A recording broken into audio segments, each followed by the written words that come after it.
اللهم صل علی محمد و آل محمد و عجل فرجهم. بی نهایت خوشحالم از این بابت که در کنار شما هستم و در کنار استاد عزیزی که خیلی وقت ایشون رو زیارت نکرده بودم و به برکت آغاز دهه امامت و ولایت قسمت شد که ما پسرعموی عزیز و نازنینمون رو ببینیم و ایامو بهشون تبریک بگیم. آقا سلام علیکم و رحمت الله. خیلی خوشحالم از زیارت شما. به همچنین آقا، دل بعد به از دل راه مدت داره. ها آره برنامه تقربی بود و شبکه و اینا. بله. کنار شما بودیم و خیلی روزهای خوبی بود در کنار شما زنده و باشین. زنده حقیقتا دلتنگتون شده بود. محبت ما خیلی بیشتر. خیلی خوش آمدین. تبریک ایام. خیلی متشکرم. بنده هم عرض سلام و ادب و احترام دارم خدمت همه شما بینندگان عزیز و ارجمند. ایام مبارک و اعیاد مبارکه ماه ذوالحجه رو خدمت همتون تبریک عرض میکنم. به خصوص عیدی که در پیشاپیش خودمون داریم، عید سعید قدیر خم رو انشالله که این ایام بر همه شما مبارک باشه و خداوند بهمون توفیق بده بهترین برکات و بهترین ارزاق رو از این ماه در حقیقت کسب کنیم انشالله. الهی آمین. چه دعای قشنگی. انشالله که نصیب و قسمت هممون بشه و در حق هممون این دعای شما مستجاب بشه. چه خبر؟ سلامتی همه چی خوبه؟ الحمدلله. خیلی عالی. مخلص شما هستیم. زنده باشید. این روزا به شما هم هر جا میرین گیر میدن آقا عیدی بده، نمیدونم اسکناس نو بده و فلان. دیگه ما آقا یاد گرفتیم که چیکار کنیم دیگه. شما بلدین، ما باید یه دوره بیام پیش شما از شما یاد بگیریم که چجوری جواب بدیم. سلامت باشید ان شاء الله. حالا ان شاء الله در خدمتتون هستیم بعد برنامه. مخلص شما هستیم. البته در حین برنامه ما مشکلی نداریم برای گرفتن عیدیه. سلامت باشید. مخلص شما هستیم. عرضم حضور شما که گفتیم مطالبه بکنیم اول برنامه و اینا، ایام جشن و سروره. از ما هم خواستن انگار بالاخره به هم میرسین، تبریک بگین، شاد باشین. بله. اظهار شادی بکنین. ایام شادی هستن، ایام قدیر خم ایام شادی شیعیانه و با اون تعبیر معروفی که حضرت فرمود عید الله الاکبر. آره عجیبه. عیدی بزرگتر از این نداریم. عجیبه. آره الحمدلله. الحمدلله الذی جعلنا من المتمسکین به ولایت امیر.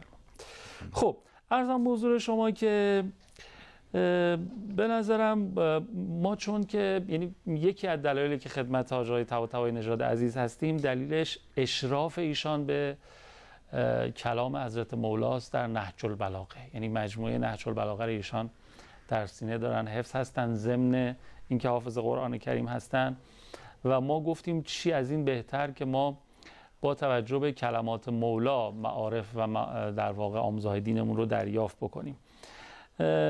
باز فکر کردیم دیدیم که الان 1445 هجری قمری هستیم، سال 10 هجرت بوده. یعنی 1435 سال میگذره از عید قدیر.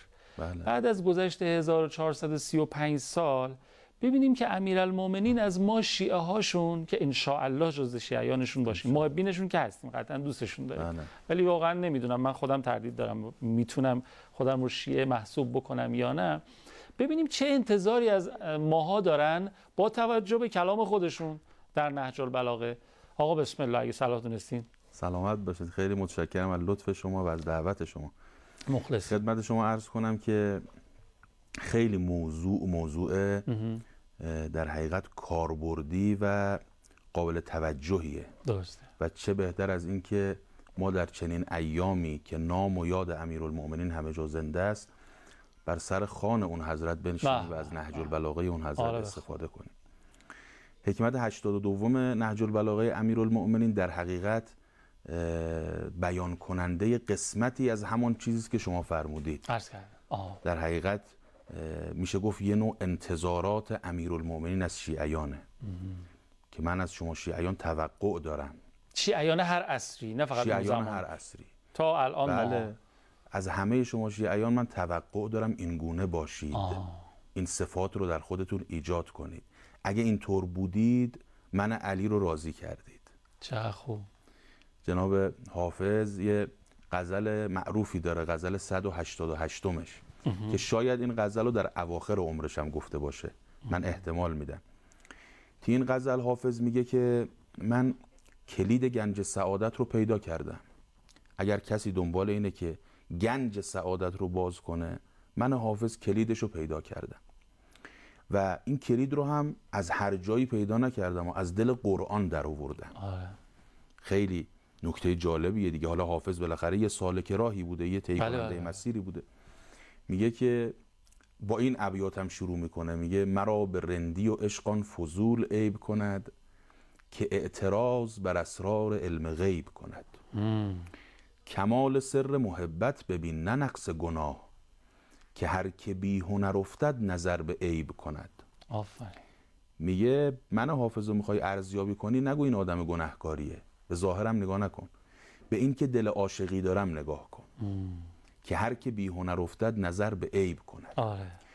بعد تو آخر این غزل میگه کلید گنج سعادت قبول اهل دل است، مباد آن که در این نکته شک و ریب کند. تعصبم داره رو این نکته. میگه اگر میخوای گنج سعادت رو به دست بیاری، کلید گنج سعادت اینه که دل اهل دل رو از خودت راضی کنی، دل اولیای الهی رو از خودت راضی کنی. مباد آن که در این نکته شک و ریب کند. هر کسی که تو این مطلب شک و ریبی ایجاد کنه، خدا ریشش رو بکنه. عجب. یعنی خیلی متعصبانه و محکم داره این حرف رو میزنه. بعدم میگه من اینو از قرآن استفاده کردم. میدونی از کجای قرآن؟ از اونجایی که خدا میفرماید شبان وادی ایمن گهی رسد به مراد، که چند سال به جان خدمت شعیب کند. شبان وادی ایمن، موسی بن عمران، کی به مرادش رسید؟ کی به نبوت رسید؟ اون وقتی که چند سالی خدمت کرد به ولی خدا، یعنی جناب شعیب. فلما قضا موسی الاجل، قرآن میگه وقتی اجل رو به پایان رسان، این اجل یعنی اجل خدمت به شعیب. سار به اهلهی و آنس من جانب طور نارا. اونجا بود که ما دیدیم موسی بن عمران شایسته مقام نبوته. وحی بر بلوغ لازم رسیده. اون بلوغ لازم رسیده. احسن. پس این یه وظیفه است برای همه ما دیگه. همه ما دنبال سعادتمند شدنیم. کلیدش هم اینه که دل اهل دل، دل اهل بیت، دل اهل ولا، دل اولیای الهی رو به دست بیارید. قرآن هم میگه این کارو بکنید. قرآن میگه والله و رسوله احق ان یرضوه. هم خدا رو راضی کنید، هم رسول خدا رو راضی کنید، هم ولی خدا رو راضی کنید. خب حالا ما میخوایم ببینیم توقعات امیرالمومنین از ما چیه و ما چطور میتونیم دل امیرالمومنین رو از خودمون راضی کنیم. خود پیامبر مهربونمون چقدر تو روز قدیر به همین مفهوم توصیه کردن و تاکید کردن. بله. خیلی تاکید کردن و فرمودن که من قرآن و اهل بیت رو برای شما میگذارم، این دوتا ثقل رو، و شما بهشون گوش فرا بدین و بهشون عمل بکنین، نه پس بیفتین، نه پیش، نه جلوتر برین، نه عقبتر. یعنی نشون میده که ما خیلی باید توجه بکنیم و ببینیم توقع این هر دو که اهل بیت هم قرآن مجسمن، قرآن ناطقن، از ما چیست تا بتونیم بهشون عمل بکنیم و سعادت، گنج سعادت اینجوری به دست میاد به تعبیر حافظ. احسن. یعنی پیامبر اکرم تو روز قدیر هم به همین تاکید کردن که رابطه قلبی و رابطه عملی خودتون رو با این دو ثقل حفظ کنید. آره. مراقب باشید کاری نکنید قرآن ازتون ناراضی بشه، قرآن ازتون شکایت کنه تو روز قیامت. آره. کاری نکنید امیرالمؤمنین ازتون ناراضی بشه. و بعد فرمودن اون کسی که این قرآن رو برای شما تفسیر میکنه همین آقایی است که دستم. احسنت. یعنی جای دیگه نریم. باب الله الذی لا یؤتی الا من. آره. علی اون دری است به سوی خدا که از هیچ دری غیر از این در شما نمیتونید به خدا برسید. به به. لا یؤتی الا منه. نمیتونید برید به سمت خدا مگر از باب علی. نمیتونید وارد معارف قرآن بشید مگر از باب علی. یک در بیشتر نداره. انا مدینة العلم و علیون بابها. احسن. امیرالمومنین تو این حکمت 82 نهج البلاغه با این تعبیر شروع میکنند حکمت رو. اوصیکم به خمسن. من شما شیعیان رو وصیت میکنم به 5 چیز. به 5 گوهر، به 5 گنج که لو ضربتم الیها آبات الابل لکانت لذالک اهلا. ترجمه این متن عربی باشه بعد از فاصله که میگیریم اجازه هست؟ بله بله اختیار ببخشید. سلامت باشید. یه ذره فکر بکنیم. بله سلامت. برگردیم ببینیم این 5 چیز چی هستش که اینقدر سفارش مؤکد داشتن. خورشید چراغکی ز رخسار علی است، مه نقطه کوچکی ز پرگار علی است. هر کس که فرستد به محمد صلوات، همسایه دیوار به دیوار علی است. اللهم صل علی محمد و آل محمد و عجل فرجهم. فرمودن امیرالمومنین ماها رو به 5 چیز سفارش مؤکد کردن و یه متن عربی خوندن، ترجمهش بشنوید. عرض کردم لو ضربتم الیها آبات الابل لکانت لذالک اهلا. یعنی میارزه سوار بر شترهای بیابان پیما بشید، مسافتهای طولانی رو طی کنید، مسافرتهای سخت رو تحمل کنید، خب تا به این 5 گوهر کمیاب برسید. عجب، یعنی میخوان تاکید کنن ارزشمنده. آره حواستون باشه این چیزی که میخوام بگم خیلی ارزش داره. یعنی خلاصه این مطلب رو یه دستی نگیرید، خوب بهش توجه کنید. اولین توصیه امیرالمومنین لا یرجون احد منکم الا ربه. جز به خدای متعال امید نداشته باشید. اولین مورد یعنی باور کنید همه کاره این عالم خدای متعاله. باور کنید کلیددار این عالم خدای متعاله. آره. اگه میخوای یه در بسته ای رو باز کنی بدون تا خدا اذن نده اون در باز نمیشه. میخوای یه گنج گم شده ای رو پیدا کنی بدون تا خدا اذن نده هیچ گنجی گشوده نمیشه. به قول ملا احمد نراقی خدا رحمت کنه این مرد بزرگ رو، تو معراج السعاده میگه اگر تیغ عالم به جنبت ز جای، نبرد رگی تا نخواهد خدای. همه ی تیغای عالم جمع بشن بخوان یه رگ رو ببرن، تا خدا نخواد این رگ خراش هم بر نمیداره. منقول وقتی حضرت ابراهیم خلیل الرحمن دید اون تیغ تیز برنده گلوی نازک اسماعیل رو نمیبره. عجیبه. در یه مقام حساسی هم بود ابراهیم خلیل الرحمن، مقام امتحان بود. با ناراحتی این تیغ رو به زمین زد. این تیغ به یه سنگی خورد. یه وقت تو روایات داره یه ندایی از طرف این تیغ طنین انداز شد که الخلیل یأمرنی و الجلیل ینهانی. ابراهیم خلیل به من میگه ببر، اما خدای جلیل به من میگه نبر. آقای ابراهیم خلیل، جایی که خدای جلیل میگه نبر، من چه اختیاری دارم؟ من چی کارم؟ به قول جناب حافظ گفت سیر سپهر و دور قمر را چه اختیار، در گردشند بر حسب اختیار دوست. خدا به ما میگه چه کار بکنید. خدا اگه نخواد ما سببیتمون هم از دست میدیم. یه جریان لطیفیه، شاید حالا شنیده باشید یا برخی از بینندگان عزیز شنیده باشن. این جریان خیلی تو تاریخ پرنقله. تو سال 7 هجری این حادثه تو مدینه اتفاق افتاد. چشم محدثان شیعه و سنی رو این حادثه به خودش خیره کرده. چشم محدثان شیعه و سنی، یعنی هم کتاب‌ها و منابع مهم اهل سنت اینو نقل کردن، هم منابع مهم شیعه. مثلا تاریخ طبری از اهل سنت نقل کرده، دلائل النبوه بیهقی اهل سنت نقل کرده، سیره ابن هشام اهل سنت نقل کرده، بصائر الدرجات ما شیعیان نقل کرده، قرب الاسناد ما شیعیان نقل کرده، کافی ما شیعیان نقل کرده. یه حادثه خیلی ریشه‌دار پرمنبعیه تو تاریخ. حالا دو تا نکته شاید تو این قضیه بود و تو این حادثه بود که باعث شد این حادثه خیلی پرنقل بشه. درست. یک، اعجازی که در دل این حادثه اتفاق افتاد و مشت یهود رو برملا کرد، دسیسه یهود رو برملا کرد. و دوم که یکی از اصحاب خوب پیامبر اکرم به نام بشر ابن برا ابن معرور که از بزرگان خزرج بود، تو دل این حادثه به شهادت رسید. عجب. از این جهت حادثه چشمگیر بود، پرنقل شد. حالا من طبق تقریبا نقل مرحوم علامه مجلسی این رو بیان میکنم. تو سال 7 هجری یه خانومی تو مدینه زندگی میکرد به نام زینب بنت الحارث. خانوم یهودی زاده ای بود. درست. یهودی الاصل بود. ایل و تبار و خاندان همه یهودی بودن. آقا یهودی های بدی هم بودن. عجب. علیه پیامبر نقشه میکشیدن، علیه پیامبر دسیسه میکردن، علیه پیامبر شمشیر میکشیدن، ستیزه‌گری میکردن. خب سال 7 هجری شد، پیامبر اکرم با اصحاب رفتن قلعه های مستحکم خیبر رو فتح کردن. اون در مستحکم به دستان با کفایت مولا الموحدین از جا کنده شد. پیامبر اکرم با اصحابشون برگشتن به مدینه. این خانوم یعنی زینب بنت الحارث که یهودی الاصل بود، یک کتفی رو کباب کرد، آورد خدمت پیامبر اکرم. خدمت حضرت که رسید، پیامبر نشسته بودن، امیرالمؤمنین نشسته بودن، بشر ابن براء ابن معرور نشسته بود، یه جمع دیگری از اصحابم نشسته بودن. میگن خانم اومد و سلام علیک کرد و تبریک گفت، جنگ خیبر رو پیروز شدید.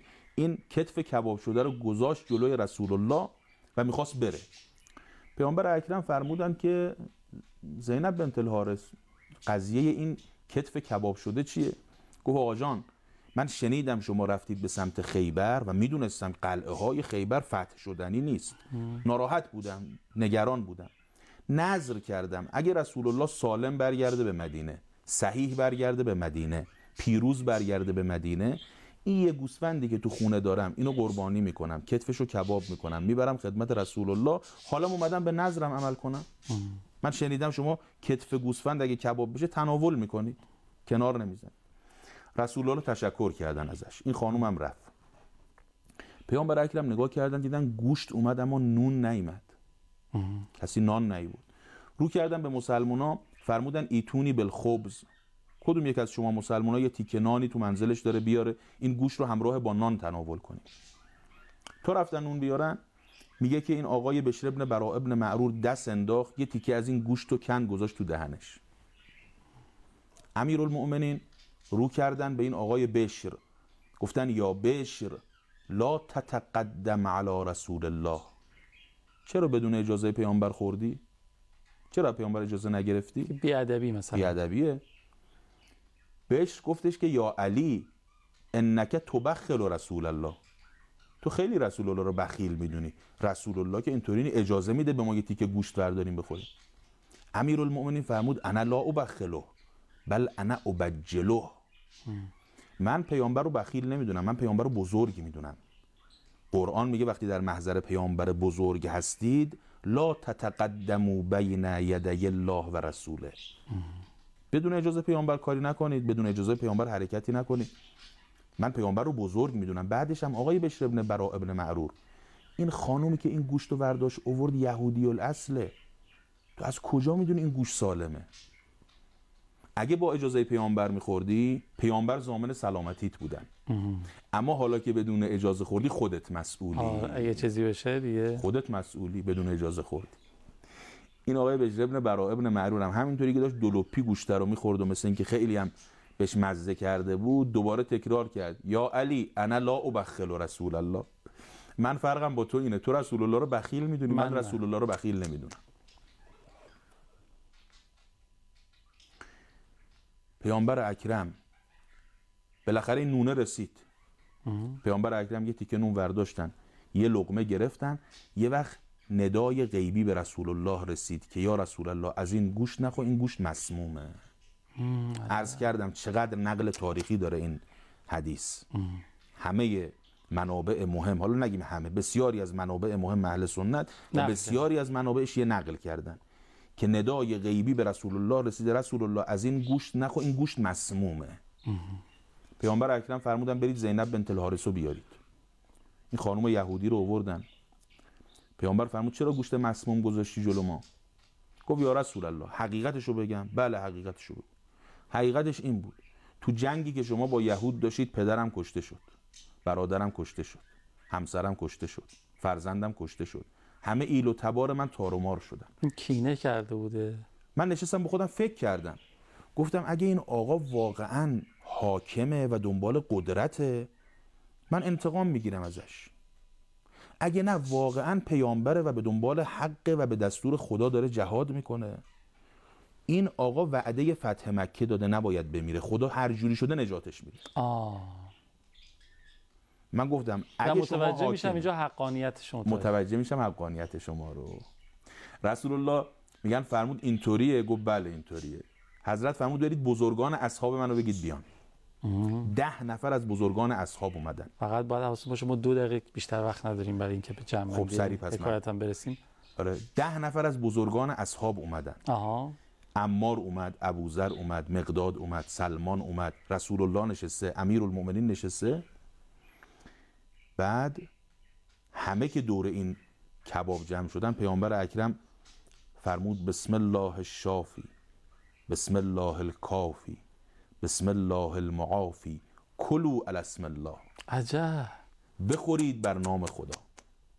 همه این 10 نفر از این کباب خوردن. یک روز گذشت، هیچ کدوم هیچ چیشون نشد. اون بشر ابن برا همه سالم موندن. زینب بنت الحارث ایمان آورد. خب تو این فاصله یه روز بشر ابن برا ابن معرور مرد. عجب. همون که میگفت من پیغمبر وکیل نمیدونم هایی میخورد دلوپی. این همینه که عرض کردیم که سببها به اذن خدا سببیت دارن. خدا اگه بخواد جلوی اسباب رو میگیره. اینو برای این مثال زدین. راست. خدا اگه بخواد، یعنی اون قاعدتاً سمی بود و باید اثر میکرد. بله. اما خدا، اما ولله جنود السماوات والارض و کان الله عزیزا حکیما. همه آنچه که در آسمان و زمین هست، هر چی که در آسمان و زمین تأثیرگذاری دارد، به اذن الله تأثیرگذاری دارد. اگه خدا اذن نده تأثیر نمیگذاره. یک روز گذشت، بشر ابن برا ابن معرور مرد. جنازه این بنده خدا رو آوردن جلو رسول الله، گفتن آقا جان نماز بخونید، بالاخره شهید شده به دسیسه یهود. بله. پیامبر اکرم فرمودن من اجازه ندارم بر این بنده خدا نماز بخونم. آقا چرا؟ سر اون تیکه‌ای که به علی ابن ابی طالب انداخت. عجب. به علی گفت انک تبخل رسول الله. آخه گفتن آقا جان شوخی کرد، جدی که نگفت. حضرت فرمود اگه جدی گفته بود که اعمالش حبط شده بود. عجب. چون شوخی کرد من اجازه ندارم بر اون نماز بخونم. الله اکبر. الله اکبر. گفتن یا رسول الله حالا چیکار کنیم؟ بگیم کس دیگه بیاد نماز بخونه؟ حضرت فرمودن نه خیر، بگید خود علی بیاد کارشو حل کنه. گفت کسم علی است در آن بی کسی که میگویند به عزت و شرف لا اله الا الله. امیرالمومنین اومد یه نگاهی به این پیکر بیجان بشر ابن برا ابن معرور انداخت. فرمود رحمک الله یا بشر، ای بشر خدا رحمتت کنه. لقد کنت صواما قواما، تو اهل نماز بودی، تو اهل روزه بودی. کسی که اهل نماز و روزه است ما اهل بیت دوستش داریم. کسی که اهل اطاعت خداست ما اهل بیت دوستش داریم. گفتن آقا جان دیدید گفتیم تو دل علی چیزی نیست؟ پیامبر اکرم فرمود بله درست گفتی، تو دل علی چیزی نبود. گفتن حالا نماز بخونید. پیامبر فرمود حالا دیگه این به نماز من احتیاج نداره. گفتن چرا یا رسول الله؟ فرمود به خاطر همون یه خط دعایی که علی براش کرد. ای جانم. امیرالمؤمنین فرمود رحمک الله یا بشر. بعد رسول الله فرمود به لطف این دعا و به برکت این یه خط دعای علی تمام درهای ملکوت آسمان و زمین به خدا برای او باز کرد. جانم. بعد یه جمله ای داره، من این آخرین جمله‌ام باشه. حضرت رسول فرمودن که ایها الناس تعرضوا لدعاء علی لکم. مردم یه کاری کنید علی براتون دعا بکنه. به به. یه کاری کنید علی دعاگوتون بشه. الهی آمین. الهی آمین. یه نکته آخری هم بگم من. یه نکته آخری با اینکه وقتم تموم شده. 2 تا کار ما تو روایات داریم که اگه انجام بدی علی دعات میکنه. اگه ممکنه سریع خیلی سریع میگم. یک، به زیارت ابی عبدالله برید.